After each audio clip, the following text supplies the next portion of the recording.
당시 공자이제 고대 노예제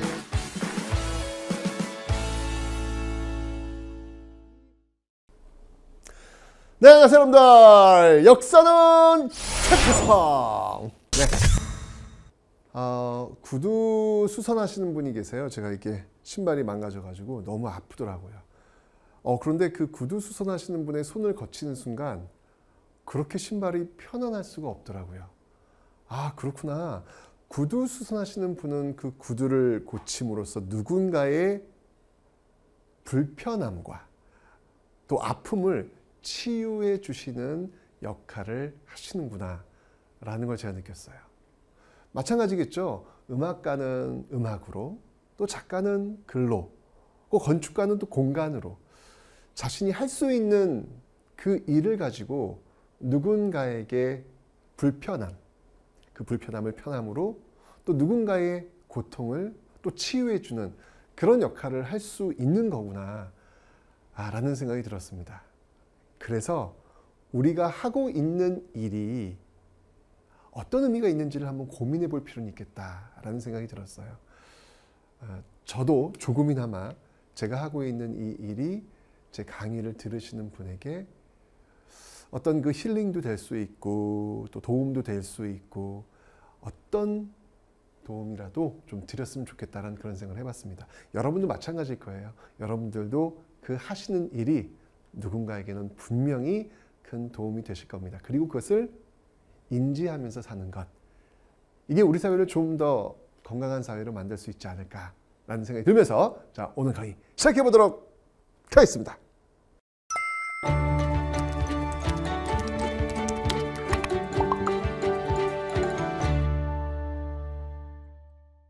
자, 이 조선후기 오늘 마지막 시간입니다. 전근대 마지막 시간이라는 얘기죠.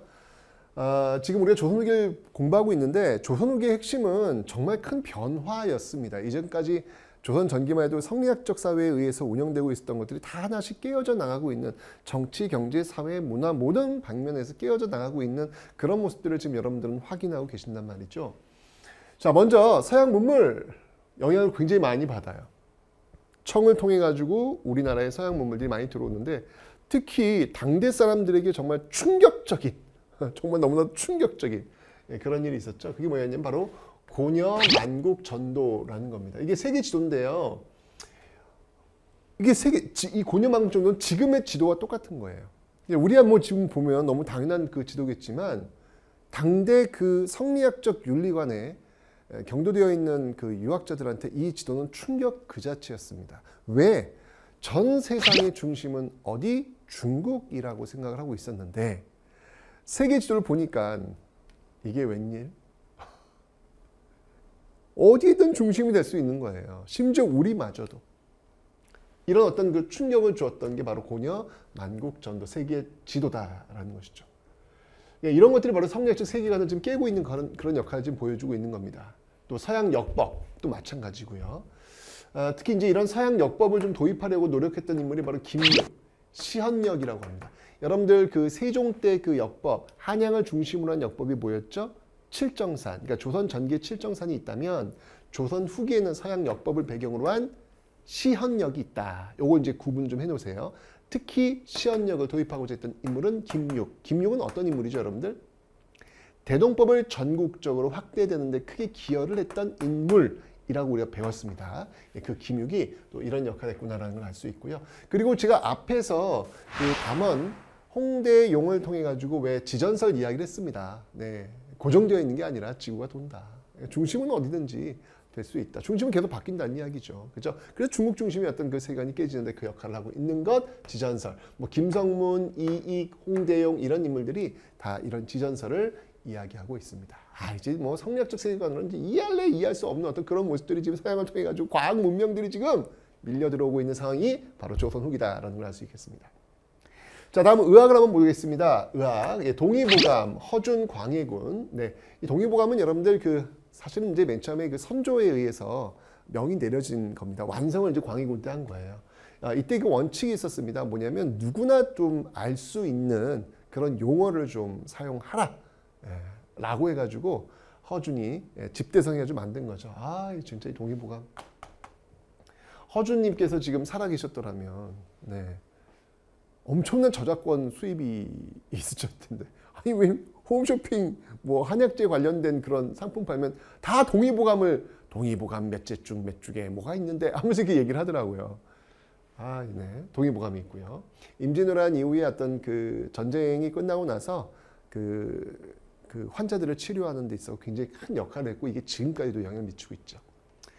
그 다음에 이제 허준과 함께 또 허임이라는 인물이 있습니다. 이 허준이 그 약재를 잘 쓰는 그 역할을 했다면 허임은 침을 잘 놔요. 침구 경험반. 침. 이 허임을 주제로 한 드라마가 하나 있었는데 타임슬립 해가지고 이렇게 가는 드라마 있었는데 굉장히 재밌게 봤던 그런 기억이 납니다. 거의 당대 같은 인물입니다. 허준이 좀 더 위죠. 허준과 허임 이런 인물들이 있고요. 그 다음에 이제 좀 더 뒤쪽으로 와가지고 마가회통이라고 하는 이 정약용. 이 정약용은 정말 우리나라의 그 미켈란젤로 또는 레오나르도 다빈치 같은 그런 인물인 것 같아요. 뭐 진짜 뭐 의학이면 의학, 역사면 역사, 지도면 지도, 뭐 문학이면 문학, 모든 방면에 정말 다 통하고 있는 어떤 그런 인물이 아닐까라는 생각이 듭니다. 마가회통이라는 게 있는데 이건 바로 종두법 천연두와 관련된 건데요. 사실은 이제 정약용이 자기의 그 아이들을 이 천연두 때문에 잃어버리게 돼요. 그러면서 의원들 대신 내가, 그러니까 당대의 그 의사들 대신 내가 직접 이런 것들을 해결할 수 있는 방법을 찾아보겠다라고 해서 쓴 책이 바로 이 마가회통이다라는 것이죠. 그 다음에 이제 동의수세보원이라는 게 있습니다. 이재마의 동의수세보원인데 여기 이제 사상학이 뭐냐면 태양인, 태음인 뭐 이런 거 있잖아요. 거기 그 체질에 맞춰가지고 약을 써야 된다라는 건데 저는 태음인 같아요. 태음인. 좀 이런 것들 의학서들이 또 조선 후기에 많이 나오고 있습니다. 그 다음에 농서를 보죠. 농가집성 신속에 이 모내기법, 이항법이 이제 있는 사실 이 모내기법은요 이미 그 이전 농사직설 조선 전기에 농사하면 왜 농사직설 그 다음에 금양 잡록 대표적이잖아요. 그죠? 그리고 고려시대 하면은 농상집요가 있다고 설명드렸습니다. 조선 후기에 이제 농가집성이 있는데 모내기법이 이제 담겨져 있죠. 어쨌건 간에 조선 후기 와서는 이 모내기법이 전국적으로 확산되면서 정말 그 조선 후기 사회를 아주 그냥 변화의 물결로 그냥 마구마구 빨려 들어가게 하는 그런 모습들을 보이게 되었었죠. 농가집성. 그 다음에 색경. 박스당 우리가 앞에 설명했습니다. 사변록 해가지고 사문난적 이렇게 찍혔던 그런 인물. 박세당의 색경이라는 것도 있고요. 상품작물집에 색다르게 경작할 수 있는 것들을 얘기하고 있는 거예요. 그 다음에 또 우리 앞에 배웠죠. 바로 서유구의 임원경제지. 이건 이제 농업 관련된 백과사전이라고 보시면 됩니다. 이러한 것들이 지금 굉장히 많이 나오고 있다라는 거 봐주시면 되겠네요.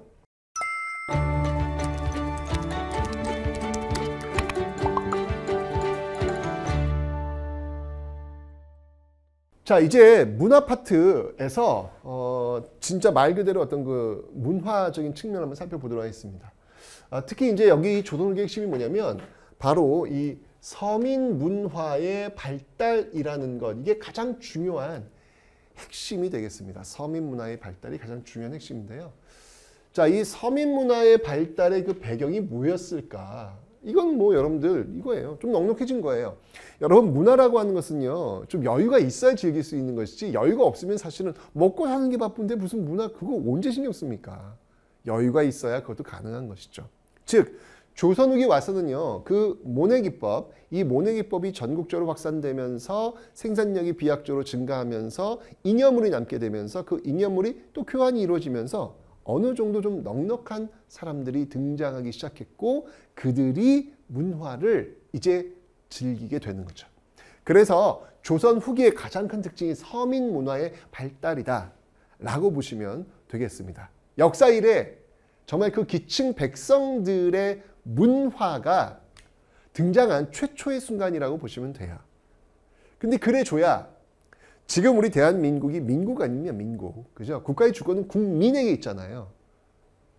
조선후기에 이런 모습들이 있어야 이들이 이제 성장을 해줘야 지금의 우리와 연결이 될 거 아닙니까? 그죠? 그러니까 조선후기는 지금 우리가 살고 있는 이 사회의 어떤 싹들, 이 싹들이 여기저기에 지금 뿌려주고 있는 그런 시기다라는 걸 다시 한번 또 증명을 한번 해 보이는 것이죠. 자, 그래서 상품화폐 경제의 발달이라든지 서당 교육, 이렇게 돈 좀 있으면 그 다음 단계 뭐예요? 아이들 교육시키는 거 아니겠습니까? 그죠? 서당 교육 굉장히 발달되는 모습들인데, 자, 이런 과정 속에서 특징들이 해악과 풍자, 그 당시를 좀 비판하는 풍자적인 어떤 그런 모습들이 많이 나타나고 있다라는 것이죠. 자, 먼저 판소리부터 보겠습니다. 널 떠났는디? 하! 뭐 이런 거 있잖아요. 따라하지 마라. 따라하지 마. 네. 어쨌건 창과 사설로 나뉘어져 있는 이 판소리가 있는데요. 이 판소리가 또 당시 어떻게 보면 제가 생각할 때 이건 랩인 것 같아. 이 시대의 랩. 그러니까 이 시대의 이 판소리가 이야기라는 거잖아요. 막 이야기를 하면서 이야기를 끌어오고 나가는 거잖아. 정말로 인기가 많았거든요. 네, 이런 판소리. 나중에 신재효라는 분이 이제 판소리를 정리하기도 하죠. 요즘 이런 판소리, 조선 후기 판소리를 또 이제 우리 시대 버전으로 또 이렇게 승화시킨 또 그런 노래들도 굉장히 많이 나오잖아요. 범 내려온다, 범이 내려온다, 뭐 이런 따라하지 마, 제발. 네, 이런 것들이 있죠. 네. 그 다음에 이제 탈춤. 이것도 그냥 진짜 풍자와 해악과 비판적인 어떤 요소가 굉장히 많이 들어가 있지 않습니까? 그죠? 이런 것들이 있다라는 거 봐주시면 되고요. 그 다음에 이제 문학에서는요, 한글 소설이 유행을 합니다. 왜냐면 그 서민 문화를 향유하려면 서민들이 읽을 수 있는 글, 우리의 한글이 유행할 수밖에 없겠죠. 그래서 대표적인 게 홍길동전, 춘향전, 심청전. 이거 여러분들 다 어떤 스토리예요? 내가 볼 때 이거 홍길동전, 춘향전, 심청전은 우리 시대의 그 신분 상승 하는 그런 어떤 드라마류 아닌가? 그죠? 그런 어떤 드라마류들이 지금 이 당시에도 또 유행을 하고 있는 거예요. 이건 뭐냐면 서민들이 자신들이 문화를 향유하면서 자신들이 또 이렇게 신분 상승할 수 있는 어떤 그런 욕구가 또 이 당시 굉장히 팽배했다. 이런 걸 보여주는 거죠. 인기 폭발이었습니다. 그래서 이런 한글 소설을 좀 읽어보기 위해서 신간 나왔다. 그럼 그 신간을 그냥 배달해주는 이 당시에도 이 배달이 굉장히 유행했거든요. 네, 그 신간을 구해가지고 새벽 배송, 조선 후기 새벽 배송, 그들을 우리는 책회라고 합니다. 책회, 쾌속, 빠르게 책을 사다 주는 그런 역할을 하는 사람들. 그뿐만 아니라 전기수도 있어요. 전기수 뭐냐면 이야기꾼이에요. 쉽게 얘기하면 스토리텔링을 해주는 것이지. 춘향전, 심청전 이거를 직접 이야기를 책 읽어주는 남자. 이게 바로 전기수입니다. 책 읽어주는 남자. 근데 이제 이분들이 이제 어떻게 하냐면 이런 거예요. 임경업 장군이 백마산성을 지키고 있었다. 그런데 이 청의 오랑캐들이 그 백마산성 앞에 나타났다. 임경업 장군은 그들을 바라보면서 그들을 기필코 무찌를 것이다 라고 다짐하였다. 그런데 이 목이 아프네. 목이 아파. 목이 아파. 그럼 이제 사람들이 이제 얘기를 딱, 이거 참, 그 다음은 어떻게 된 거요? 하고 이제, 여기 어디서 이게 돈 좀 던져주고. 그러니까 중간 광고가 있는 거죠. 중간 광고. 이러면서 전기수가 책을 읽어주는 그런 역할. 인기 폭발이었죠. 전기수 떴다 하면 그냥 많은 사람들이 책 그 이야기 들으려고 몰려들었던 그런 모습들이 있었습니다. 자, 이렇게 한글 소설이 굉장히 유행하고 그 관련된 직업들이 또 이렇게 다양해지고 있는 모습이 조선후기의 모습입니다. 그 다음에 이제 사설시조, 아주 형식들이 파괴된 그런 사설시조가 또 유행하는 그런 모습들도 있었고요. 그 다음에 이제 한글 소설뿐만 아니라 이게 한문학도 여전히 발달됐습니다. 이건 제가 앞에서 이미 설명드렸죠. 특히 이제 박지원 같은 인물, 양반전, 허생전, 호질, 이거 같은 당대를 보여주는 양반전을 통해 가지고 여러분 신분사회가 지금 무너지고 있음을 볼 수 있잖아요. 허생전을 통해서 당시 그 독점적 도고, 상품화폐 경제 볼 수 있잖아요. 호지를 통해 가지고 그 당시 이 정쟁에 휩싸이고 있는 양반들의 위선을 또 보여주고 있는 모습들이 있습니다. 이게 아주 박지원의 그런 글인데, 이 박지원 이분 천재예요, 천재. 정말 빵빵한 집안 출신인데요. 이 당시 양반들의 가장 큰 과제는 뭐였냐면 양반집에 태어난 순간 반드시 해야 될 게 뭐냐면 과거 시험에 합격을 해야 돼요. 그거는 조선시대 그 선비들이 공부하는 이유는 나를 위해서 공부하는 게 아니고요. 가문을 위해서 공부하는 겁니다. 그러니까 내가 공부를 안 해가지고 합격 못하면 그 가문은 망하는 거예요. 정말 가문을 걸고 공부하는 거거든요. 그런데 그 중요한 시험장에 박지원이 백지 답안지를 냅니다. 이거는 기존의 그 질서와 끊겠다. 나는 다른 세상을 살겠다. 라고 선언을 한 거나 마찬가지죠. 이건 정말 쉽지 않은 일입니다. 예, 그랬던 천재예요, 천재. 그러면서 이 글을 너무너무 잘 써요. 그런데 이 박지원의 이러한 어떤 그 쉽고 재미있게 아주 풀어쓸 수 있는 이런 능력을 네, 이놈! 못마땅하게 여긴 사람이 있었어요. 그 인물이 누구냐면 바로 놀랍게도 정조입니다. 정조. 이 정조의 문체반정이 뭐냐면 쉽게 얘기하면 이거예요. 이런 문체들, 이렇게 쉽게 풀어쓰는 이런 문체들에 대해서 정조가 반기를 든 거예요. 이렇게 쓰지 마. 글의 품격이 있어야지. 예를 들면 이제 여러분들 왜 그 카톡 같은 거 이제 메시지 보낼 때 그 카톡의 그 워딩 있죠? 감독님 짧게 쓰는 말 뭐가 있어요? 카톡에다가 친구한테 못 보낼 때 줄여 쓰는 말. 젊은 사람들 쓰는 말 뭐가 있을까? 저 만났을 때 인사할 때 반가. 요즘 이렇게 쓰나? 안 쓰는데. 옛날에 썼는데. 저도 미안합니다. 네. 또 옛날 버전이라서. 네, 어쩜 뭐 그런 거 있잖아요. 예. 옛날에 저희 그 오래된 반가 이렇게 쓰면. 나도 좀 그렇긴 하다. 그런 거를 쓰지 말라는 거예요. 정조가. 반가워요. 라는 말이 있는데 왜 반가야? 뭐 하는 거야 이게? 격떨어지게. 어떻게 보면 약간의 좀 뭔가 꼰대 같지 않습니까? 정조. 뭔가 그런 게 좀 있지 않습니까? 예, 그래서 정조가 박지원한테 반성문 쓰라고 그래요. 야, 이놈, 이 글들이 왜 다 이렇게 가볍단 말이냐? 너 반성문 쓰거라. 네, 박지원한테 반성문을 쓰라고 명을 하기까지 하죠. 이게 이제 문체반정이라는 겁니다. 근데 뭐 제가 볼 때는 이제 정조, 박지원도 제가 그 당시를 읽고 노론 집안 출신이거든요. 그러니까 문체반정이라고 하는 것은 어떻게 보면은 그 자신의 정적이라고 할 수 있는 노론에 대한 공격의 한 일환일 수도 있겠다라고 보여지죠. 어쨌건 이런 어떤 그 시대가 있었고요.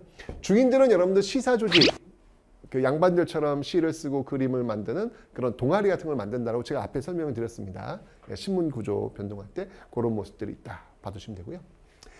자, 회화에선 여러분들 진경산수화. 자, 제가 이야기했습니다. 조선 후기는 이제 성리학적 세계관이 깨져 나갔고 이제 중국이라고 하는 나라가 없어졌단 말이야. 오랑캐에 의해서 이제 무너졌단 말이야. 그러면서 이제 어떻게 보면 우리의 소중화 같다는 의식이 있었고 그러면서 우리 것에 대한 관심이 많아졌다. 왜? 우리가 이제 정통이니까.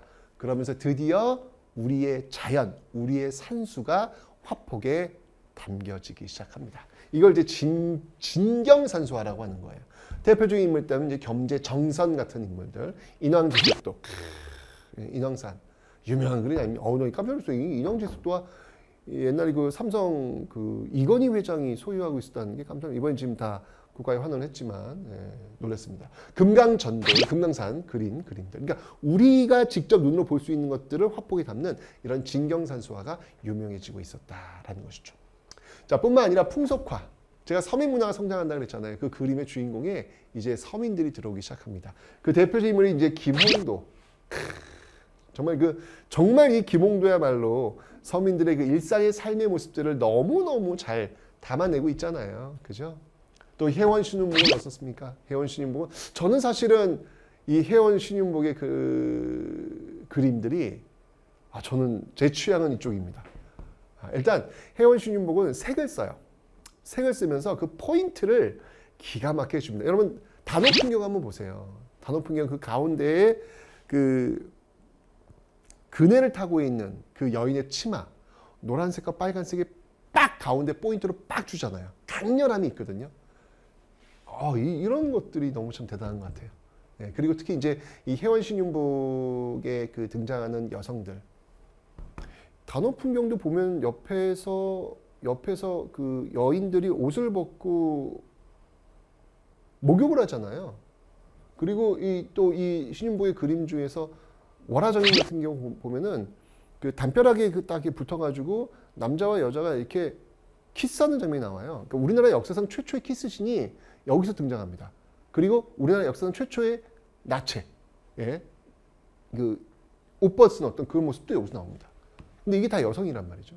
근데 그건 뭐냐면 그 여성 이제까지 그 장옷에 둘러싸여 있는 여성의 또 다른 모습들을 보여주려고 노력했고 또 그 여성들이 시선이 있어요.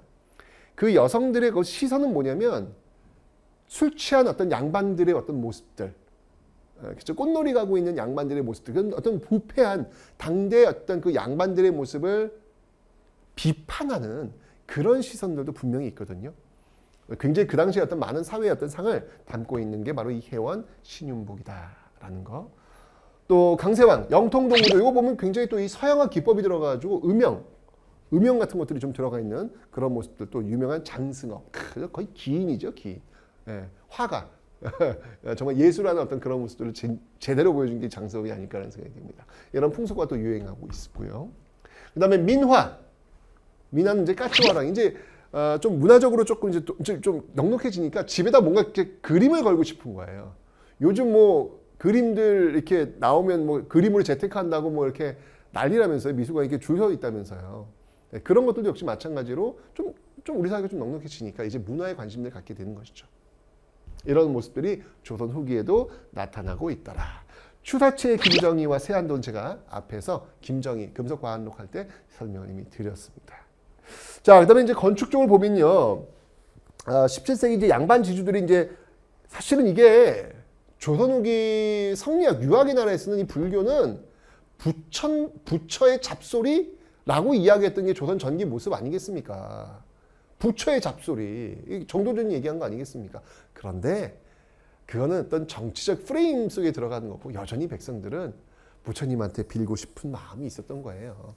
그러다 보니 이제 조선 후기 와서 본격적으로 양반 지주들이 이 사찰, 절을 세우는 또는 투자하는, 그러니까 좀 이렇게 시주하는 거죠. 그런 모습들이 지금 나타나고 있더라. 그래서 만들어진 게 뭐 구례 화엄사라든지, 엄청 큰 절이죠. 각황전, 구례 화엄사의 각황전, 네, 도 있고요.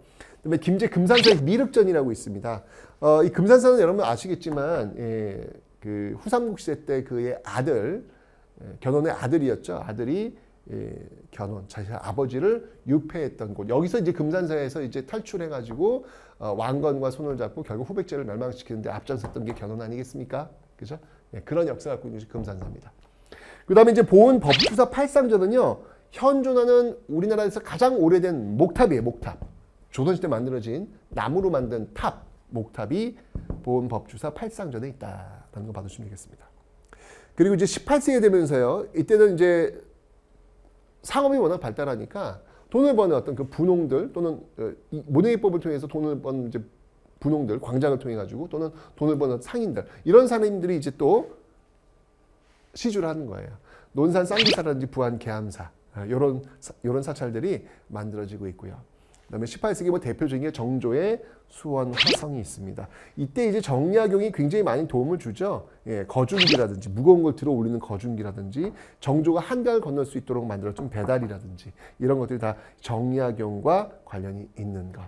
예, 수원 화성은 제가 앞에서 자신의 아버지 사도세자의 어떤 그 명예를 회복하기 위해서 또 정조의 꿈을 실현하기 위한 그런 어떤 프로젝트로서 만들어지고 있다라고 말씀을 드렸습니다. 자, 지금 이제 조선 후기를 다 봤습니다. 아, 정말 경제가 성장하는 과정 속에서 부를 축적했던 사람들의 신분을 상승하고 그리고 또 그 문화를 향유하는 그런 모습들이 지금 조선 후기에 많이 나타나고 있음을 여러분들이 기억하시면 되겠네요. 자, 이렇게 해서 전근대가 마무리되었습니다. 이제 다음 시간부터는 근현대로 들어갑니다. 자, 과연 어떤 일이 벌어질까요? 이제 본격적으로 조선은 전 세계와 손을 잡게 되면서 또 다른 역사를 준비하게 될 겁니다. 근현대로 한번 떠나보도록 하겠습니다.